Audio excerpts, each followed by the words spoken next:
Hey, how you doing? Justin here. Today we are checking out the minimum movement exercise. It's one that had a pretty profound effect on my own technique.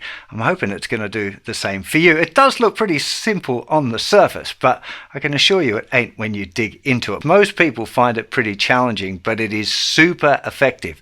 The good news is that a little goes a long way. You can expect to be doing this for maybe 5 minutes a day for 2 or 3 months, and then your fingers should have learnt what they're supposed to learn, which is to stop making unnecessary movement. Basically, I want your G major scale to go from this to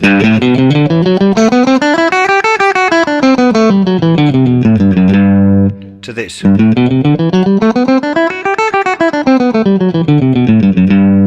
When you look at them back to back like that, it's pretty obvious how much easier the smaller movements look, and it is easier. That's not to say it's always better. We'll talk a little bit more about that at the end of the video. Before you get started on this exercise, I would strongly recommend that you know your G major scale pattern 1 from memory. You don't want to have to be thinking about what fingers go where while you're doing this exercise. This exercise is going to be hard enough as it is without trying to remember the scale as well.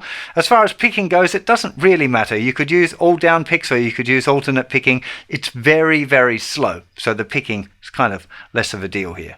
So we're going to start with the second finger down, 3rd fret on the thicker string. I'm moving the other fingers out of the way just so you can clearly see the starting point, but all your fingers want to be hanging around roughly where they're going to go. So we play that note. The next note to go down is the little finger on the 5th fret.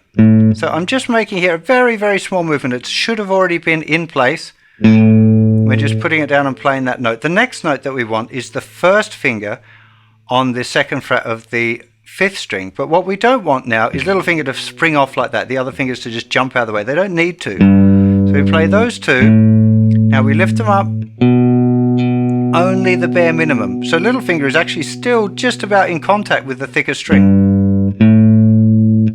They don't need to move more than that. Now 2nd finger's got to inch down and play that note. And we should be going, this is the speed for this exercise. Right, we're not trying to go faster than that, there's no point. Now 2nd finger's going to just creep down and we're trying not to let it leave the fretboard by any more than like a millimeter.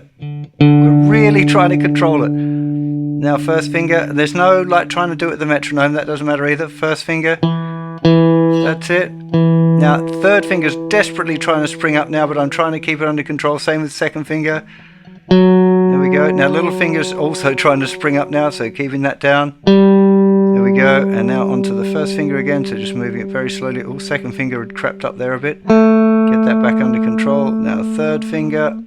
Now little finger, and just really, really. Now remember, I've done this exercise, I don't know, probably more than 1,000 times, a couple of thousand times I suspect. It has been a few years since I've done it, I'll be completely honest.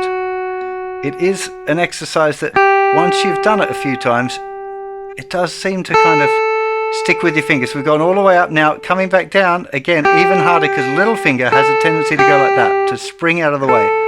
So just lift little finger, tiny bit, 2nd finger again, tiny bit. Again, for some reason when you go like this and you lift 2nd finger off, again, there's a tendency for the other fingers to lift off as well. So just lift it a tiny bit, then lift that finger off. Now little finger goes down, 2nd finger moves over. Just desperately trying to keep 2nd finger and little finger under control. There we go. 3rd finger. And down to 1st finger. Little finger, you get back down there. And little finger. Others just follow suit. Oh, I've just played the Mixolydian mode, so I played the major scale wrong. I need to actually go back and practice my major scales again, obviously.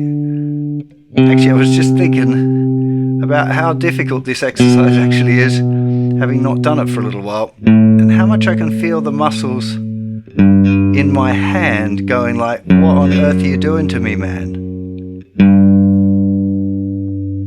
You probably won't realize quite how hard this exercise is until you've actually had a go at doing it, especially if you aim for your fingers to not move more than, say, 2 mil away from the strings. It's challenging. Maybe don't start with that. Maybe start with, say, allowing your fingers to move 5 millimeters away from the strings. but still make it really heavily restricted. If you notice one of the fingers flying up, say to yourself or say out loud, hey, don't do that. Get back down in the strings and then move it to the correct spot. But you should be doing it so slowly that you can get it right. I'd recommend starting with 5 minutes a day, 5 days a week, for a few months to start off with and seeing how you get on. If you need to extend it, if you still feel like you're getting benefit, then keep going. But if you feel like it's pretty much under control, the fingers are doing what they're told, then maybe you want to ditch it and swap it out for another technical exercise and then bring it back if you need it. If you're doing a particular song or a riff or an exercise and you're like, oh, fingers are flying a bit crazy here, I think I need to get them back under control, and then bring it back into your practice routine. The most common problem I've seen with this exercise is people with a flicky little finger. That is, they really struggle to control the pinky from flying off, particularly descending. They'll play the scale, and as soon as they go to lift off little finger, whoa, it just kind of flicks right off. It's, oh, no, come back. And then you have to kind of bring it back into under control, playing, and then you lift it off again and it just flings off. Now, I did see lots of students really battle with this. Nearly all of them managed to get it under control with practice. The few that didn't have some sort of physical anomaly with their tendons or whatever, their physiology, that made it really, really, impossible to get it under control. But if that's you, stick with it, because the benefits are still great for all of the rest of the fingers, and you'll find that the flicky finger is actually much better than it started out anyway, and it's going to be a real great benefit to work on this exercise. Are making small economic finger movements really going to make you a better guitar player, though? It's a really good question, and I'm glad you asked. It's definitely worth thinking about.